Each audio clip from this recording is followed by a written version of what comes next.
കഴിഞ്ഞ ക്ലാസ്സുകളിൽ technical analysis 12, 13, 14 ക്ലാസ്സുകളിലൊക്കെ നമ്മൾ ചെയ്തത് ഇൻഡിക്കേറ്റേഴ്സ് ആണ്. അപ്പൊ ഇൻഡിക്കേറ്റേഴ്സിന്റെ കണ്ടിന്യൂവേഷൻ തന്നെയാണിത്. അപ്പൊ ഇത് ഒരു വളരെ പോപ്പുലർ ആയിട്ടുള്ള വേറൊരു ഇൻഡിക്കേറ്റർ ആണ് MACD. MACD എന്ന് പറയുമ്പോൾ മൂവിങ് ആവറേജ് വെച്ചിട്ട് ഉണ്ടാക്കിയേക്കണ വേറൊരു ഇൻഡിക്കേറ്റർ ആണ്. അപ്പൊ അതുകൊണ്ട് തന്നെ MACD ഒരു ലാഗിങ് ഇൻഡിക്കേറ്റർ ആണ്. കാരണം മൂവിങ് ആവറേജ് ഒരു ലാഗിങ് ഇൻഡിക്കേറ്റർ ആണ്. അപ്പൊ MACD ഒരു ലാഗിങ് ഇൻഡിക്കേറ്റർ ആണ്. MACD എന്ന് പറയുമ്പോൾ വളരെ പോപ്പുലർ ആണ്. ചിലവർ ഇത് മാത്രം വെച്ച് ട്രേഡ് ചെയ്യുന്നവരുണ്ട്. അപ്പൊ ഇതൊരു കൺഫർമേഷൻ ടൂള് പോലെയാണ്. അതായത് RSI വെച്ചിട്ട് RSI head of the market ആയിരുന്നു. RSI ഡൈവർജൻസ് ഇതൊക്കെ വെച്ച് ട്രേഡ് ചെയ്തിട്ട് പിന്നെ ആ ട്രെൻഡ് കണ്ടിന്യൂ ചെയ്യണ്ടോ എന്ന് അറിയാൻ വേണ്ടിയിട്ടാണ് നമ്മളിത് മെയിൻ ആയിട്ട് യൂസ് ചെയ്യുന്നത്. അതുപോലെ തന്നെ ബൈ സിഗ്നലും സെൽ സിഗ്നലും ഇത് വെച്ചിട്ടും ഇതിന് കിട്ടുന്ന സിഗ്നൽ വെച്ചിട്ടും ബൈയും സെല്ലും ചെയ്യും. So MACD is a momentum indicator. It is a trend following indicator based on relationship between two moving average. MACD measures convergence and divergence between short-term moving average and long-term moving average. Short-term, long-term nu parayumbo 12, 16, minimum 2 times. 12 into 2.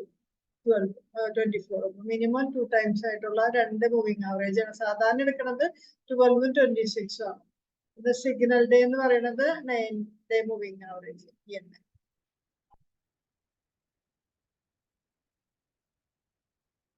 അപ്പൊ ഇതില് രണ്ട് line ഉണ്ട്. MACD ലൈനും ഉണ്ട്, signal ലൈനും ഉണ്ട്. അപ്പൊ പലതിലും പല സോഫ്റ്റ്വെയറിലും കളറൊക്കെ വ്യത്യാസം ഉണ്ടാവും. അപ്പൊ തിക്ക് ലൈൻ ഇപ്പൊ നമ്മൾ ഉപയോഗിക്കുന്ന എക്കണോമിക് ടൈംസിൽ ഞാൻ കാണിച്ചു തരാം.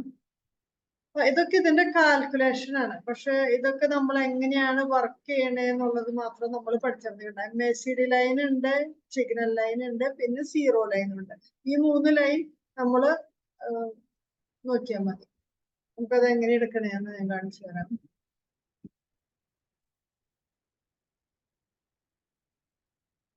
ഇത് ഓൾറെഡി നമ്മൾ ചാർട്ട് എടുത്തിട്ടുണ്ട്. അപ്പൊ ഇതില് FX ഇൻഡിക്കേറ്റേഴ്സ് എന്ന് പറഞ്ഞിട്ടുള്ള ബോൾ എടുക്കാം. ഇതില് MACD എന്ന് പറഞ്ഞിട്ടുള്ള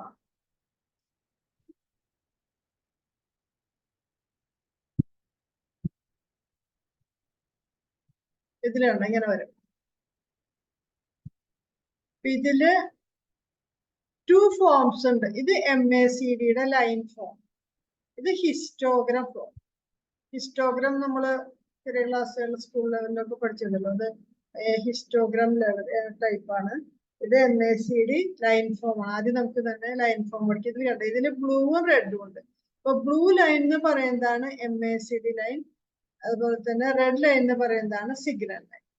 പിന്നെ ഇവിടെ ശരിക്കും ഒരു സീറോ ലൈനും ഉണ്ട്. കണ്ടോ, ഈ സീറോ ലൈൻ ഇവിടെ ഈ ഹിസ്റ്റോഗ്രാമത്തിന്റെ മുകളിലും മടിയിലായിട്ടില്ല. അപ്പൊ ഇതാണ് സീറോ ലൈൻ.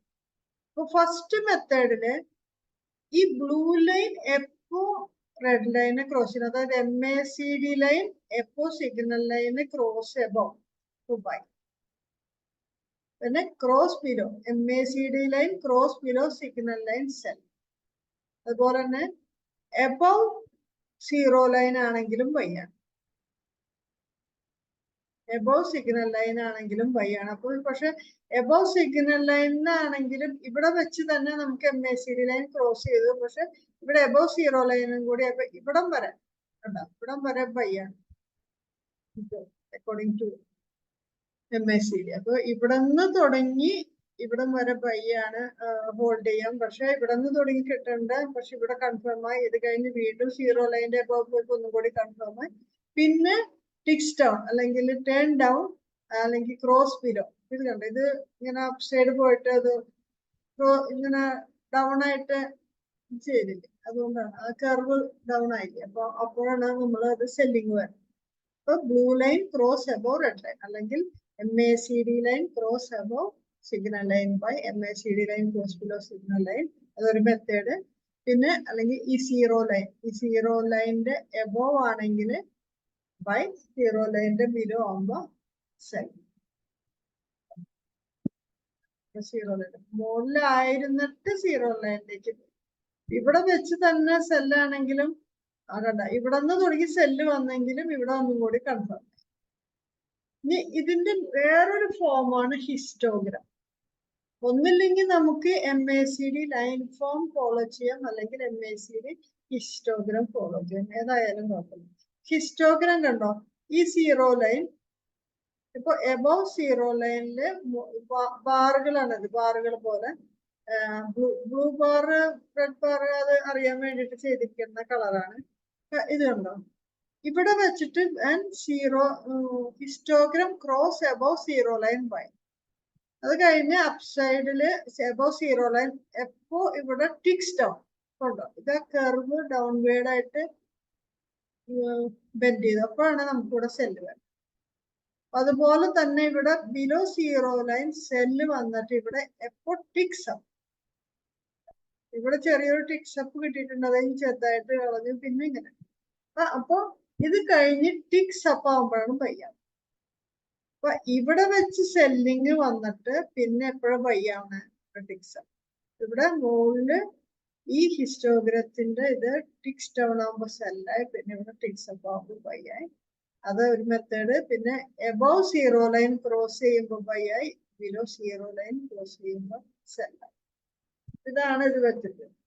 ഇപ്പൊ നമ്മള് വേറെ ഡൈവർജൻസും അതൊക്കെ വെച്ച് ട്രേഡ് ചെയ്തു, അത് വെച്ചിട്ട് RSI ഒക്കെ വെച്ചിട്ട് ട്രേഡ് ചെയ്തു. അത് കഴിഞ്ഞ് ആ 2 ദിവസം കഴിഞ്ഞപ്പോ നമുക്ക് ഇവിടെയും ഒരു കൺഫർമേഷൻ കിട്ടിയിരിക്കും, blue line cross above red line. അപ്പൊ നമുക്ക് അതിന്റെ ട്രെൻഡ് കൺഫേം ആയി, അപ് ട്രെൻഡ് കൺഫേം പോകാം, അങ്ങനെ പോകാം.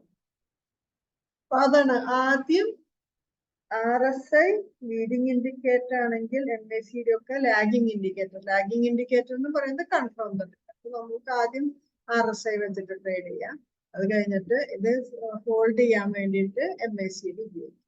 MACD histogram, MACD line form, ഏത് ഫോം ആണെങ്കിലും നമുക്ക് MACD greater than above means ഇതിന്റെ ഒരു മെത്തേഡ് പറയണത്.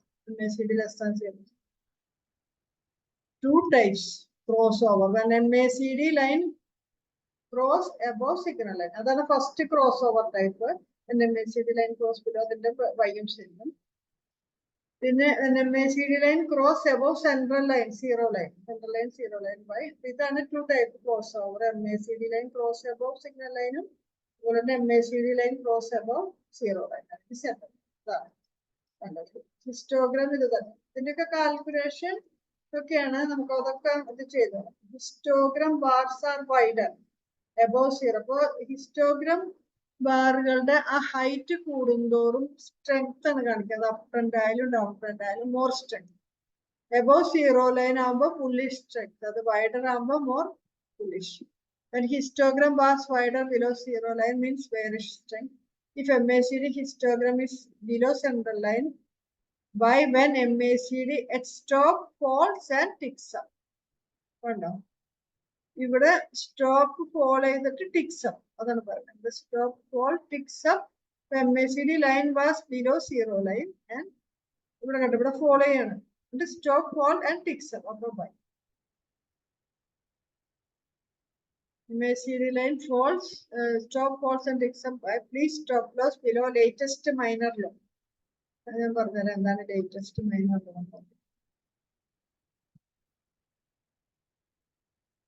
ഇതാണ് അതിന്റെ ഡോക്ടർ MACD.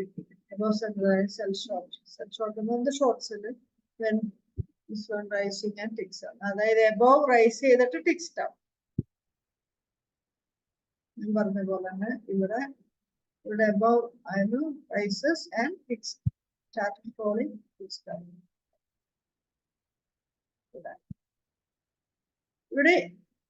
ഇവിടെയൊക്കെ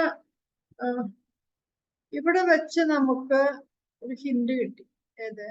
MACD line cross above signal. ഇപ്പൊ stop loss below minor low എന്ന് പറയണത് ഇതാണ്. ഈ മൈനർ ലോ എന്ന് പറയുന്നത് ഈ ലോ അതായത് തൊട്ട് മുമ്പ് എവിടെ വെച്ചാണോ ബൗൺസ് കിട്ടിയ, ഏതായിരുന്നു പ്രീവിയസ് ലോ, അതാണ് ഈ മൈനർ ലോ എന്ന് പറയുന്നത്. മൈനർ ലോക്ക് കുറെ കൂടി കണ്ടീഷൻസ് ഉണ്ട്. അറ്റ്ലീസ്റ്റ് നമ്മള് ഈ ചെറിയ പ്രീവിയസ് ലോ ആയിട്ട് എടുത്താൽ മതി. ഇപ്പൊ ഈ പ്രീവിയസ് ലോ കട്ട് ചെയ്താലാണ് ഇനി താഴത്തോട്ട് പോകും. അപ്പൊ ഈ സ്റ്റോപ്പ് ലോസ് എന്ന് പറയുന്നത് എന്താ, ഇതിപ്പോ ഈ ലെവല് 18,863 ആണെങ്കിൽ ഈ 18,863, അതായത് 18,863 ക്രോസ് ബിലോ ചെയ്താൽ മാത്രമേ ഇത് ഡൗൺഫോൾ ഉണ്ടാവൂ. അതാണ് സ്റ്റോപ്പ് ലോസിന്റെ മീനിങ്. സ്റ്റോപ്പ് ലോസ് എന്ന് പറയുമ്പോൾ 70 ഒരു സ്റ്റോക്ക് 80 ആയാൽ 70 നമ്മൾ സ്റ്റോപ്പ് ലോസ് കൊടുക്കുന്നതിന്റെ മീനിങ് എന്താണ്? ഇനിയും ആ സ്റ്റോക്ക് ബിലോ 70 പോയാൽ അത് ചിലപ്പോൾ 50 എത്താം. അപ്പൊ നമ്മൾ ഒരു സ്റ്റോപ്പ് ലോസ് എടുക്കും. അപ്പൊ നമ്മൾ പ്രോഫിറ്റിലായിരിക്കും. ചിലപ്പോൾ നമ്മുടെ കോസ്റ്റ് പ്രൈസ് 70 ആയിരിക്കും.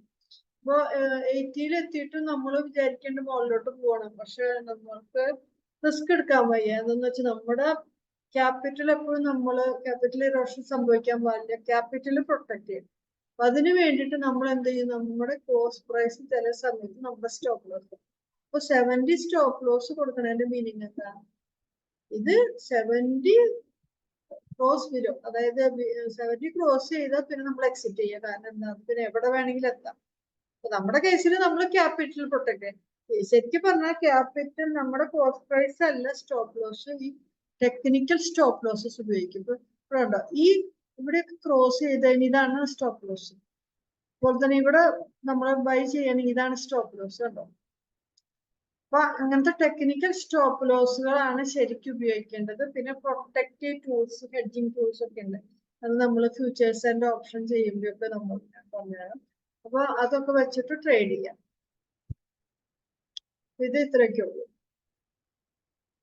അപ്പൊ ഇത് തന്നെ നമുക്ക് വേറെ ഏതെങ്കിലും സ്റ്റോക്ക് കൂടി നോക്കാം. ഞാൻ പറഞ്ഞ പോലെ തന്നെ VDL നോക്കാൻ പോകും.